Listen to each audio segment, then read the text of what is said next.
I lost my legs to save Miles. After 3 years of marriage, he allowed his friends and family to insult me. When I questioned him, he impatiently furrowed his brow and said, "They are just stating facts. That year, I didn't beg you to save me.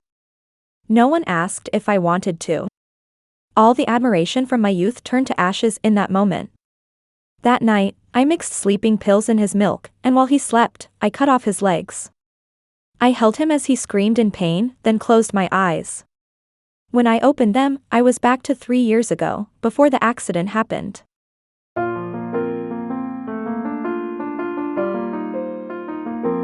Chapter 1. Miles really is something, being able to stay with a cripple for 3 years. Bro, don't you get it? Maybe Miles has some special kink, this cripple in bed. I'd say it's Isabel's cunning, keeping Miles tied to her for life with one leg. Laughter echoed from the hotel suite, and I stood outside clenching my fists. The laughter stopped when Miles' deep voice said, "That's enough." Someone pretended to be surprised. "No way, you didn't actually fall in love with that cripple, did you?" After a moment of silence, I heard the words. "How could that be possible? I mean, I don't have any special kinks, having to deal with a cripple every day is annoying. If it wasn't for 3 years ago." "Isabel, what are you doing here?" The door to the suite opened, and everyone's gaze turned towards me, teasing, sympathetic, but not surprised. Miles showed a moment of panic and guilt. He walked quickly towards me, sounding reproachful. "Don't you know your own situation? Why did you come here?" I sat in the wheelchair, locking eyes with him, silently raising my phone. "You made me come here." An hour ago, Miles had texted me, saying he had too much to drink and needed me to pick him up. Miles pushed me into the suite, sighing with closed eyes. "Are you happy now?" The man who had just mocked me raised his hand with a smile. "Sorry, Isabel. We were just joking, wanted to see how much you cared about Miles." He said they had used Miles' phone to send the text, just to prove how much I loved him. These people didn't bother to hide the contempt in their voices. I looked at Miles in confusion, and he seemed to have known all along. "I didn't know if you would really come." He sensed my thoughts and wearily furrowed his brow. "You too, think about it, even if I drank too much, there's a designated driver, friends, who couldn't take me home. What can you do by coming?" I followed his gaze to my legs. What could I do?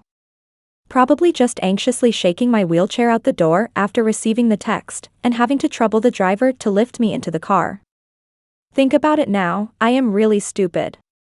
Just rushing to be the joke in their eyes.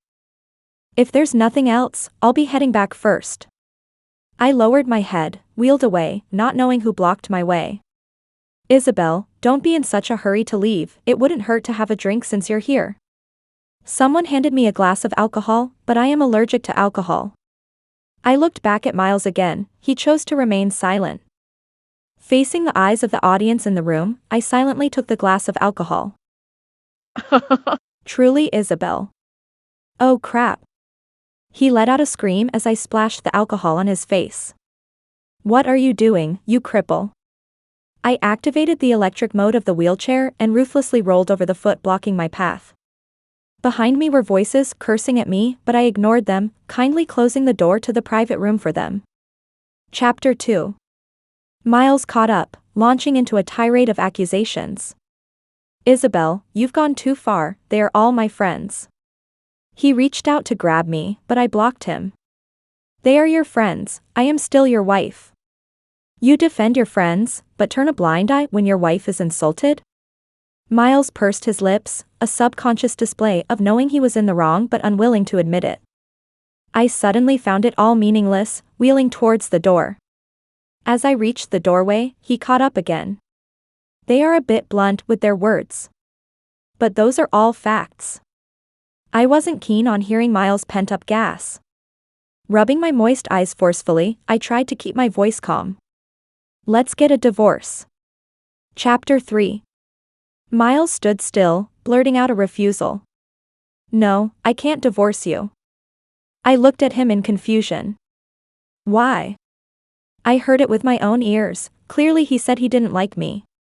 I used to be able to deceive myself, although his friends were not very welcoming. As long as he loved me, that was enough. Today, hearing those words firsthand, I realized how ridiculous I was. The night wind was a bit cold. Miles took off his coat and covered my legs with it. It's my fault. The things I said earlier were drunken nonsense, don't believe them. Anyway, we're not getting a divorce, okay? Miles' scent of mint enveloped me, and I couldn't hold back my tears. He pushed my wheelchair, walking on the bustling street. I'll take you home. Chapter 4. He pushed me slowly on the bustling street at night. Lost in thought, he didn't even notice a pit ahead. I spoke up, but after a brief apology, there was silence again. I hesitated to say, I hope you know, if you find it troublesome, if you don't love me, we can get a divorce. Loving Miles for 10 years didn't mean I would cling on forever. Miles' voice sounded displeased. I said we're not getting a divorce, Bella. Closing my eyes, I fell silent, memories of the past flooding back. 3 years ago, in the moment the laboratory ceiling collapsed, I instinctively pushed Miles away. I saved him, got hit myself, and lost consciousness. That day, I had planned to confess to him, to provide an answer to my 7 years of unrequited love. When I woke up from the coma, all I saw were Miles' bloodshot eyes. Isabel, are you out of your mind? Who asked you to meddle in other people's business? I tried to speak but found my throat extremely hoarse. I wanted to tell him it was okay, because I liked him, and it was also to repay the Anderson family's kindness. My parents passed away when I was very young, and without the help of the Anderson family over the years, my life would have been miserable. I tried to get up to pour myself a glass of water, only to realize my legs were numb. Miles looked even more guilty. He took my hand. From now on, I'll be your legs. Isabel, let's get married. I admit, at that moment, happiness clouded my judgment, okay. Miles, I've liked you for 7 years.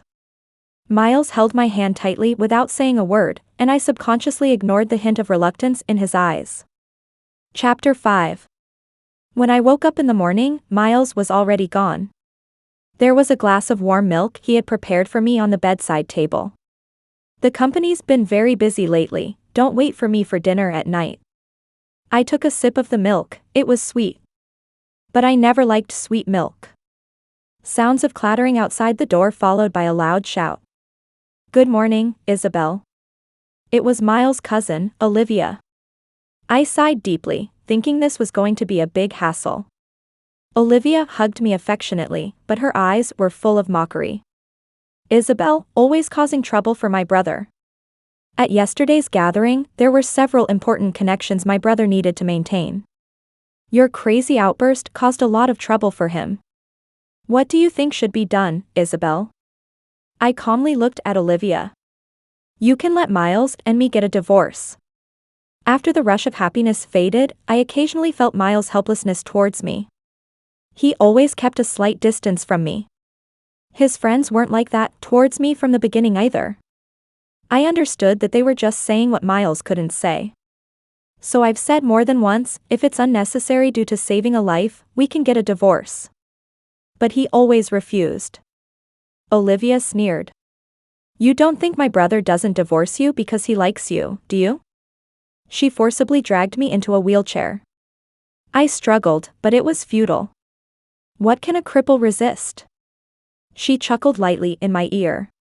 Come, I'll take you to see a good show. Chapter 6. The good show Olivia mentioned was Miles having an intimate date with another girl. Through the glass window of the restaurant, I saw Miles tidying up the stray hair on another girl's forehead.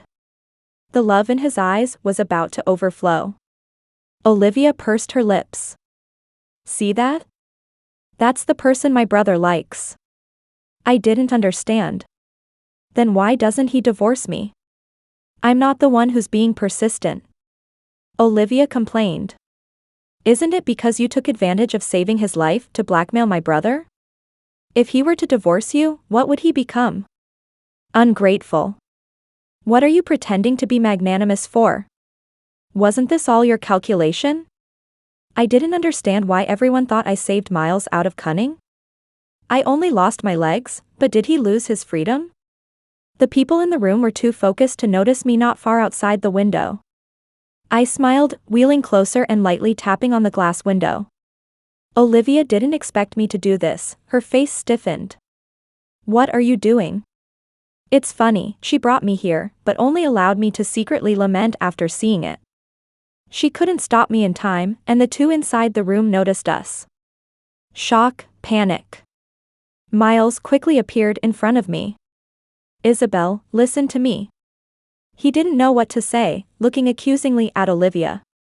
Who let you bring her here? Olivia pouted unhappily.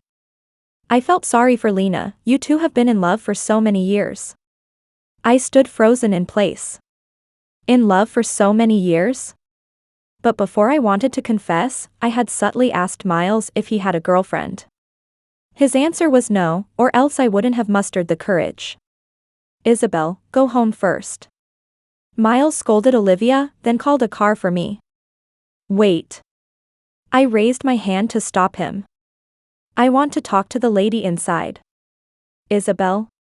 Miles frowned, clearly unhappy. I gently took his hand. You better listen to me. Otherwise, I don't mind shouting about the third-party affair in public. I'm disabled, I've seen all kinds of strange looks over the years, I'm immune. The only ones who would be embarrassed are you guys. Miles' frown deepened, but he must care a lot about the person inside. The next moment, he pushed me into the restaurant. Miles, is this your wife, the one who saved you? The girl seemed to know me, supporting her head with one hand and smiling at me. Hello, I'm Lena. Miles' first love. Chapter 7. Like the others, she pretended to have no ill intentions towards me, but it was all malicious. Miles, could you take your cousin to sit nearby? I want to chat with Isabel. With just a few words, she took the initiative. Miles sat with Olivia not far away, looking worriedly at us. Isabel? Lena casually stirred her coffee. You know, if it weren't for you, I should have been the one married to Miles. I had no idea. I told her. I've never seen you in his circle, I didn't even know he had a first love. Lena looked up, her eyes somewhat resentful. We had a secret love affair because of my family. Miles said his family wouldn't approve. Only Olivia silently supported us. We had a secret relationship for 2 full years, before the accident happened, we were ready to confront our families. Unfortunately, you intervened. No wonder Olivia hated me so much when she found out I was going to marry Miles. But was it really my fault? I had confirmed with him more than once if he had a girlfriend. It was his choice to hide it, and then his choice to marry me after the earthquake. Lena seemed to understand my thoughts and chuckled lightly. Are you curious why he insisted on marrying you? I looked up at her, my instincts telling me this answer wasn't good. Because he found your secret love diary, Isabel. As Lena said this, there was bitterness in her tone. Whether he found it sooner or later, he happened to find it after you lost your legs, while you were unconscious. Found it in front of the Anderson elders. And you say it wasn't intentional, Isabel. My mind went blank. So, he had seen my diary. Miles originally wanted to act as if he hadn't seen it, but Aunt Anderson caught sight of it first. The elders meant well, they watched us grow up together, and our families have been friends for many years. So that day, Aunt Anderson asked him. Do you like Isabel? She thought that if both parties had feelings for each other, it wouldn't be a bad thing for them to be together. Little did she know that Miles thought of it as pressure from the elders. I will marry her. Under what he perceived as pressure, he gave up on Lena and married me. I see. I couldn't help but laugh at myself for being so emotional and revealing my feelings after finding out Miles wanted to marry me. He could divorce me now, but he hasn't. That's the part one don't understand. Lena gave a mocking smile. Because you're useful. Miles is at a crucial point in his career. What would others think if they knew he abandoned his savior? Isabel, you've already put him in a difficult position once, don't make it a second time, okay? With such cunning, who knows if the death of your parents was retribution? Ah. Chapter 8. I couldn't hold back and splashed the coffee in front of her on her face. She could say anything, but she shouldn't have mentioned my deceased parents. Isabel, what are you doing? Miles quickly shielded Lena in front of him. I pointed at her. She insulted my parents. Lena looked very distressed, tears welling up in her eyes. I didn't, I was just explaining our past to her, it was her. Miles looked at me with anger all over his face. Apologize. I stared at them for a while, then smiled. Sure. Before I apologize, can I say something to you? Miles didn't say anything, indicating his agreement. Come closer, I'll only tell you this. He walked over, slightly bending down. Smack. I slapped him with all my might. Let's get a divorce. Miles' face darkened completely. Isabel, I've told you, we can't get a divorce. Can't get a divorce, just so concerned about his reputation. But this time, I wasn't willing to let him sacrifice himself. Then you can wait for the lawsuit. I turned my wheelchair around, but a strong force pulled me away from it. I was thrown to the ground, and Miles, with red eyes, said, Divorce? Who would want you once you, a cripple, leave me? I looked at him in disbelief, unable to believe those words came from him. Am I a natural cripple then? Miles, annoyed, said. Yes, you are my great benefactor for saving me. I beg you, did I beg you to save me? Did anyone ask if I wanted it? I'd rather be disabled myself. Do you know how much pressure this guilt has put on me? I've lost so much because of this favor, do you know that? He lamented the pressure he felt after owing me his life. I'd rather you hadn't saved me. I stared at him blankly, a faint scent of embarrassment wafting through the air. Under immense humiliation, I lost control. Miles quickly picked me up and put me back in the wheelchair. Look at yourself, what can you do without me now? He looked at me with disdain, covering me with his coat. I'll take you back, you need to calm down. Chapter 9.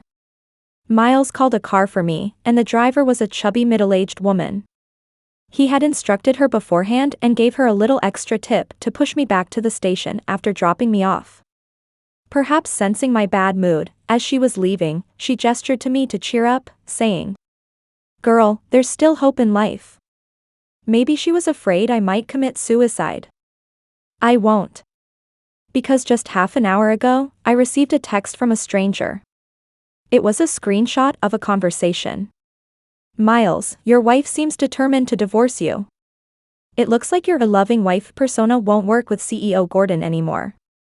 But it's okay, if one path is blocked, we can find another. Do you remember CEO Len that I mentioned to you before? He loves to play with disabled people, and Isabel just happens to be. Since she's going to divorce you anyway, you can use this opportunity to catch her cheating and accuse her. This way, you won't have to bear the blame of abandoning your savior. At 9 p.m. tomorrow night, don't blame me for not giving you a chance. The person said a lot, and Miles' reply of good left me utterly hopeless. So cruel, blaming me for saving him, putting pressure on him, and wanting to squeeze out my last bit of value to pave the way for him. I don't know who sent me this text, but whoever it is, I have to thank them. Chapter 10. Bella, I'm back. Miles returned, completely drunk. He staggered over to me and squatted down, saying, I'm sorry for what happened during the day. Can we not get a divorce? I looked at him calmly, giving him a gentle smile. Okay. Really? I nodded and handed him a cup of hot milk, saying, I also made mistakes during the day. Drink this milk to sober up. I've booked tickets for the Maldives tomorrow. Shall we travel together? Miles was first flustered, then confused. Tomorrow. Let's talk about it tomorrow. Okay. I smiled as I handed him the milk and watched him drink it. The effects of the drug came quickly, and Miles, as expected, fell unconscious. Chapter 11. It's indeed troublesome when someone can't walk. It took me a full 2 hours to chop off Miles' legs. He woke up halfway through, screaming like crazy, forcing me to stop and stuff a towel in his mouth. He shook his head frantically. I quickly reassured him. It's okay, I'm not going to kill you. Just take off your 2 legs. Anyway, you don't care, so I might as well have them back. He made a whimpering sound, probably begging for mercy. I pasted the chat record on his face, and he finally fell silent, only left with pain and despair. Just as dawn was breaking, I finally cut off those 2 legs. The knife had become dull. Miles fainted and woke up several times, and after I was done, I removed the towel from his mouth. He was barely breathing. Isabel. Forget it, I stuffed it back in, I didn't want to listen. I realized too late, my life was ruined the moment I lost my legs. Since he wanted to completely ruin me, I had to ruin him first. I lit up the coals in the room, holding him as he sobbed himself to sleep.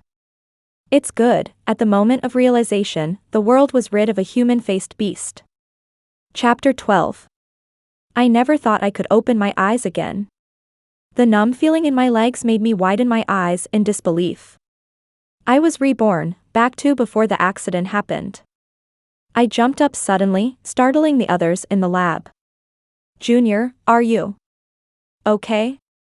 I stared at my legs, giving a perfunctory answer. I was back to my 2nd year of research.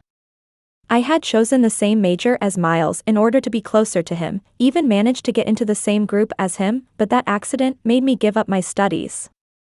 Feeling the strength in my legs, I trembled with excitement. It is now 1:27 p.m. on May 8th, with 10 minutes until the ceiling loosens and falls. Once, in order to save Miles, I pushed him aside with all my might, but I ended up trapped under the ceiling. Isabel, what's wrong with you? A pair of large hands touched my forehead. It was Miles. Are you running a fever? Do you need me to help you apply for sick leave? Subconsciously avoiding his touch, I could see a hint of hurt in his eyes. Our strange behavior drew the attention of others.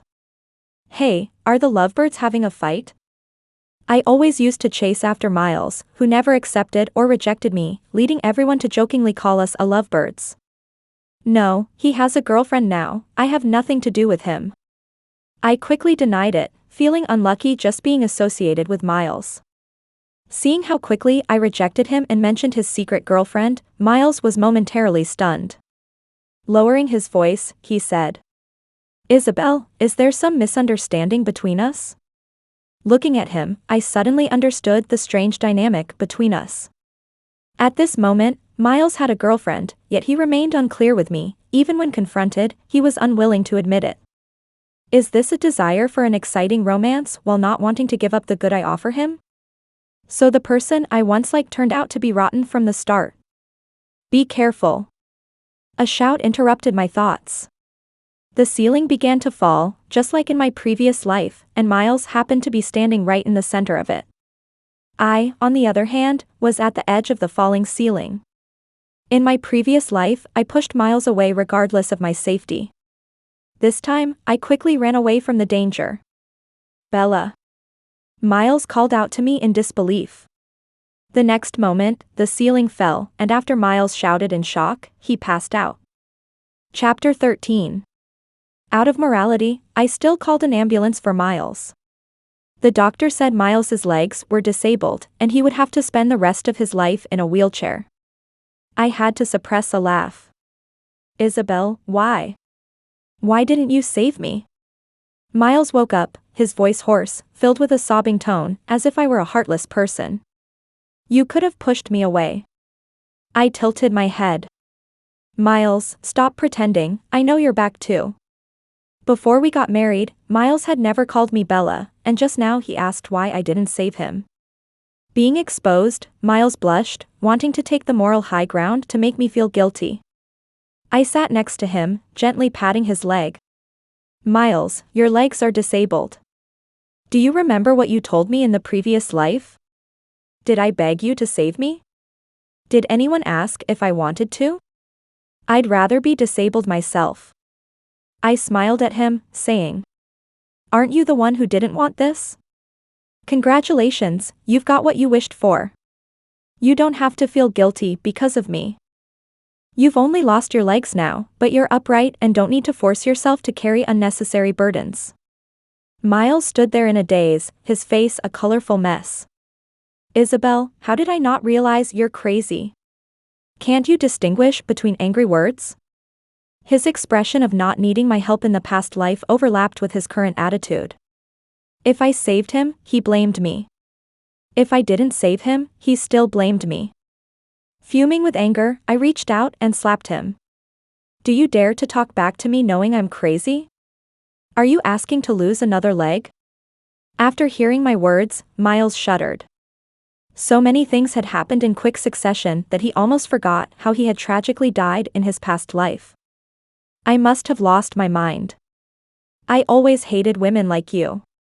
It's better this lifetime without forced attachments.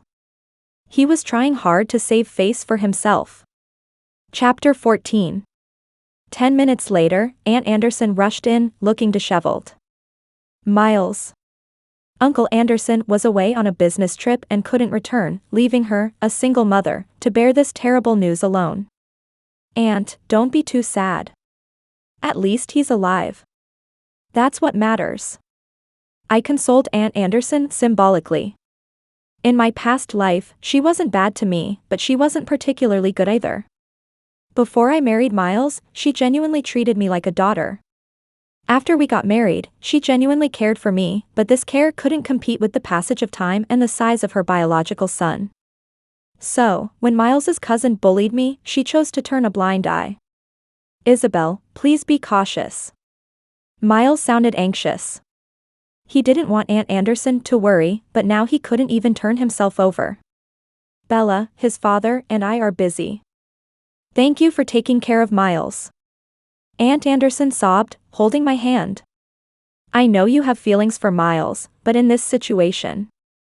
She couldn't finish her sentence as she burst into tears. I understood her concern. She worried that no one would want Miles, just like she had once worried about me. I spoke candidly. Aunt, I only see Miles as a brother. Besides, Miles already has a girlfriend. Aunt Anderson looked incredulously at Miles. Is Bella telling the truth? Miles pursed his lips tightly. He didn't want to reveal the truth so soon, but I had cornered him. I added sympathetically. I've already informed her. I don't want to be a third party breaking up another relationship. I hope you understand. As soon as the words fell, Lena in white appeared at the door. Her reaction was similar to Aunt Anderson's, shocked and crying. Aunt Anderson had seen Lena before and didn't quite like the girl because her family had 2 older sisters and a younger brother, a family she thought wasn't suitable for her son. But in the current situation, Aunt Anderson didn't say much and made an excuse to leave to buy food. Chapter 15. Miles. The teary-eyed Lena looked particularly pitiful, but Miles avoided her gaze. Isabel, you shouldn't have called her here. In my current state, how can I? He couldn't continue, and there was a faint yellow liquid spreading on the bed sheets. Lena subconsciously took 2 steps back, her eyes showing a hint of disdain. Miles caught this scene, his pride taking a hit. Isabel. He pleaded with his eyes on me. Unmoved, I said. What? You don't expect me to handle this kind of thing for you, right? Your girlfriend is here, is this appropriate? After scolding Miles, I turned to Lena and said. I've heard a bit about your love story. If you truly love each other, you should be prepared to take care of a disabled person now. Under my urging and moral coercion, Lena struggled to help Miles up. The bathroom door slammed shut, and I didn't miss the look of resentment on Lena's face. I smiled. It was me who had encountered the accident at first. They could indulge in their unattainable noble love. In different places, under the pressure of life, could they still remain so steadfast? Chapter 16. After a brief exchange with Aunt Anderson, I left. Miles had a mother and a girlfriend, so naturally, he didn't need someone like me causing trouble. I lived as usual, attended classes as usual. I could walk freely, run freely. The long-lost sense of freedom fascinated me. I heard Miles was persistent, undergoing rehabilitation training every day, but unfortunately, with no improvement. Aunt Anderson contacted me from time to time, expressing her dissatisfaction with Lena. It was all about how she couldn't take care of Miles, lacking my attention to detail. Miles also wanted to reach out to me, but all his contact methods were blocked by me. It wasn't until 3 months later when I was having dinner with my classmates that I unexpectedly encountered Miles and them. Chapter 17. Lena was pushing Miles towards me, and both of them didn't look too good. Lena was busy scolding Miles and didn't notice my presence. "What are you, a cripple, doing here? Embarrassing yourself."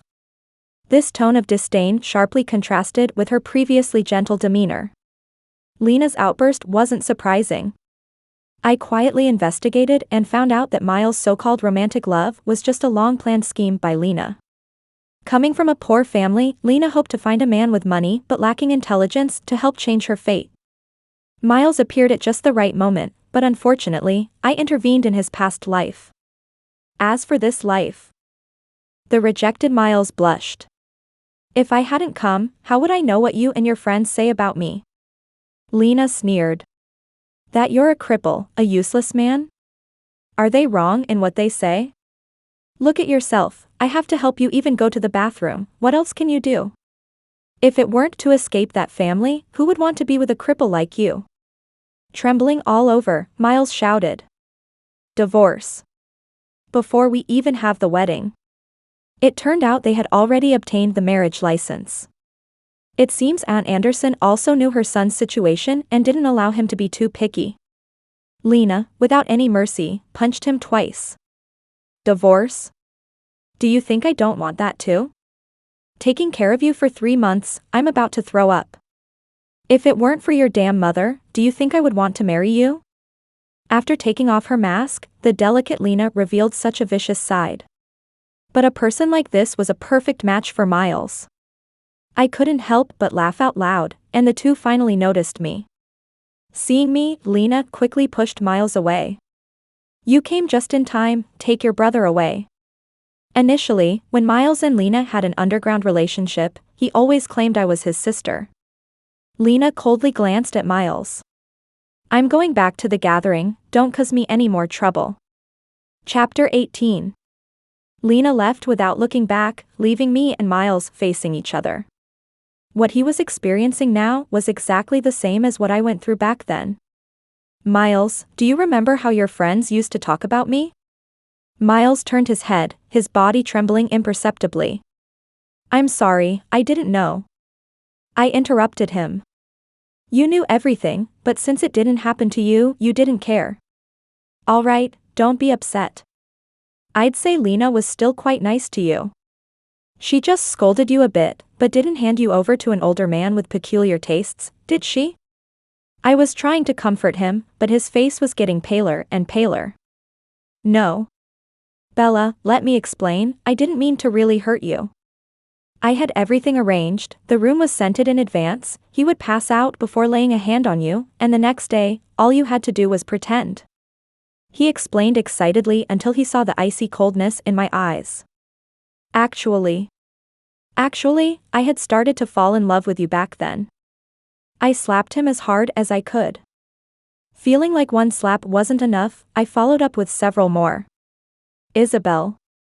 Miles was shocked and angry, but he couldn't fight back in his current state. I restrained my anger. "How dare you mention love? Selling me off to another man is love, letting friends insult me is love, playing both sides is love. You don't love me, you just realized after becoming disabled that your first love doesn't love you anymore, and all you want is someone who wholeheartedly cares for you. Is a selfish person like you even worthy of love?" Chapter 19. After that day, Miles never came to see me again. My days became more carefree, and occasionally someone would mention Miles to me, saying how poorly he was doing. I heard that Lena was somewhat decent to Miles in front of Aunt Anderson, but behind his back, she scolded him relentlessly. Miles seemed to have lost his backbone, allowing himself to be bullied like that. I guessed he truly loved Lena. Olivia called me a few times, always treating me as a confidant. That Lena, I used to think she was kind and gentle, never expected her heart to be so dark. Isabel, if it were you marrying our cousin, that would be so much better. I chuckled. Don't talk nonsense, Miles and I are siblings. Olivia scoffed on the other end of the line. But you're not blood siblings, Aunt just raised you for a few years, you're not even in the family register. Isabel, why don't you go and steal the marriage? It's on the 10th of next month. Hearing her words, my eyelids twitched. In a daze, I remembered that before Miles and I got married, Olivia didn't actually have such malicious intent towards me. It was only after I married Miles that she seemed to change completely, getting closer to Lena instead. Now, it's Lena who's married to Miles, could it be? I casually asked. Olivia, you don't happen to like. Before I could finish my sentence, she quickly denied. Impossible, how could I possibly like our cousin? After a brief silence, Olivia hesitantly said. Well, maybe a little. But he's my actual cousin, we could never be together. So I want to find a good wife for my cousin. Isabel, you're really not considering my brother?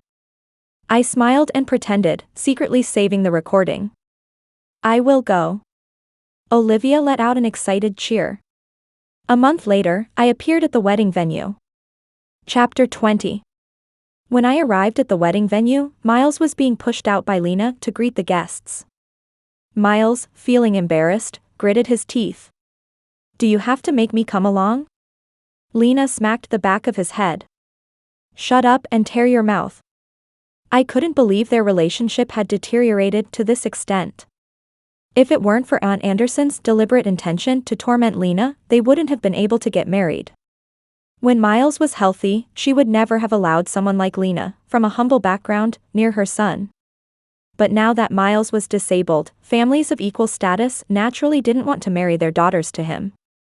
Aunt Anderson initially favored me as her daughter-in-law, but a few months ago, Miles had made up his mind to be with Lena, and she had no face left to ask me to take over Miles.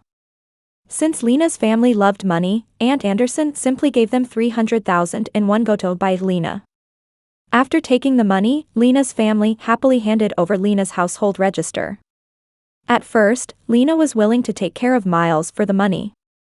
Only after being deceived into marriage did she realize that she had been bought by the Anderson family, with Aunt Anderson not giving her a single extra penny. Divorce? Forget it. Isn't it supposed to be a grand love story? Then let it be locked away. Miles saw me. He looked at me from a distance, his gaze falling on my legs, with a look of longing. Chapter 21. Aunt Anderson never showed up. This was a blatant slap in Lena's face. I just didn't understand, had the Anderson family also given up on Miles? Olivia, sitting at the relatives' table, secretly made an okay gesture when she saw me. This was her plan, to reveal the bits and pieces of my relationship with Miles during the middle of the wedding ceremony. According to her, Miles had feelings for me, and he would definitely regret it and even publicly call off the wedding. This would not only disrupt the wedding but also embarrass Lena to the maximum. However, she deliberately didn't mention that this would also put me in an embarrassing situation. Her plan was too obvious, so I had to make a few subtle adjustments. Chapter 22. Well, isn't this Miles' little follower? A familiar voice. I turned around to see his brother, who had previously made things difficult for me by Miles' side. Look at your eyes, still obsessed with the disabled guy, do you have some special fetish? His words were disrespectful to both me and Miles. Newman. If you don't want to eat this meal, then get out. Miles appeared next to me at some point, reprimanding his former brother. Newman looked at us contemptuously. Do you think you're someone special? Look at you, disabled, poor thing. I'll tell you, your father has already brought your 12-year-old brother back home. I couldn't help but feel surprised that the Anderson family actually had a love child. It seemed that Miles had already been abandoned by Uncle Anderson. As for Aunt Anderson, forget it. Newman, get out of here. Miles was on the verge of anger, but unfortunately, he couldn't get up to hit him.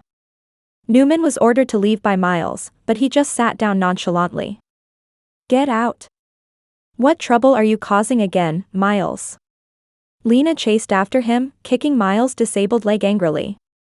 Do you think I'm not embarrassed enough today? Lena scolded Miles again. Let it go, Isabel. Give Miles some face in public. Newman laughed heartily. Besides, your ex is here, he said, shifting his gaze towards me. I didn't want to cause any trouble now, but Newman, whether in this life or the previous one, was just too despicable. I picked up the red wine on the table and splashed it directly at him, warning him with a shocked look. It's your business to insult Miles, but keep your mouth clean with me. Otherwise, I wouldn't mind telling the Anderson family about the shady things you've been up to behind the scenes. For example, how that CEO Len likes. In the past, Newman loved to introduce various girls with deviant hobbies to senior executives. That CEO Len was the favor he found for Miles. When Newman heard me mention CEO Len, he instantly became quiet like a quail. Bella.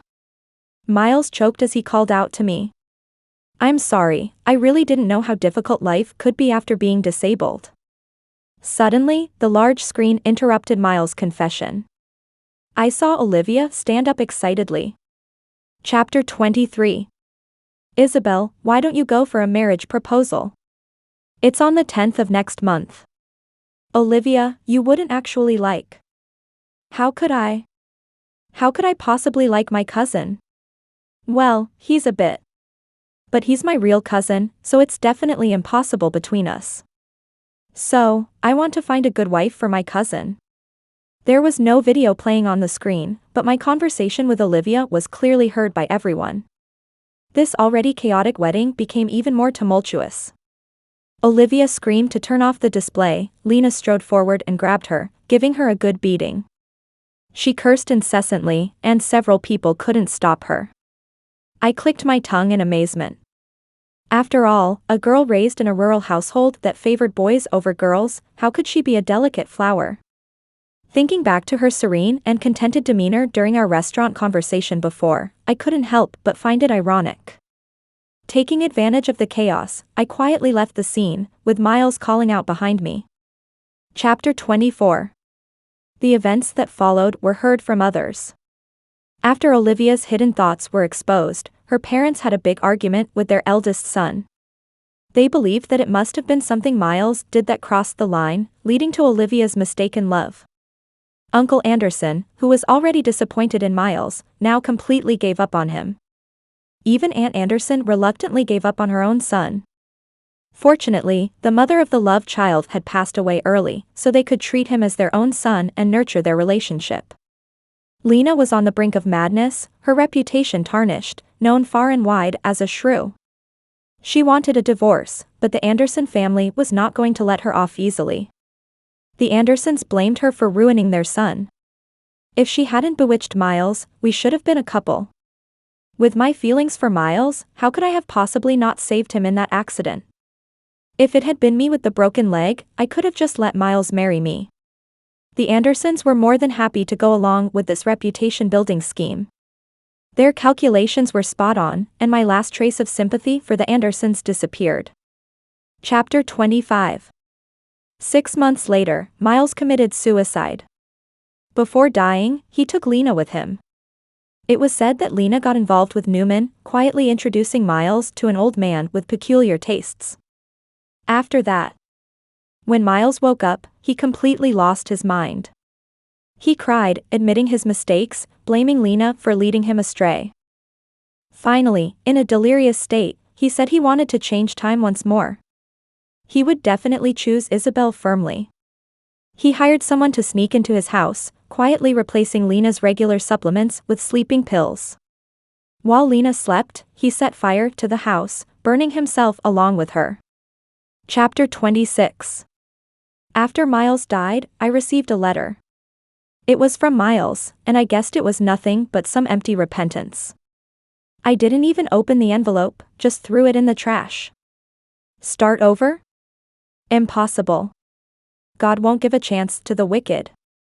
Even if there were, no matter how many times it repeated, I wouldn't waver for him again. I have clear life goals. I will only become a better version of myself.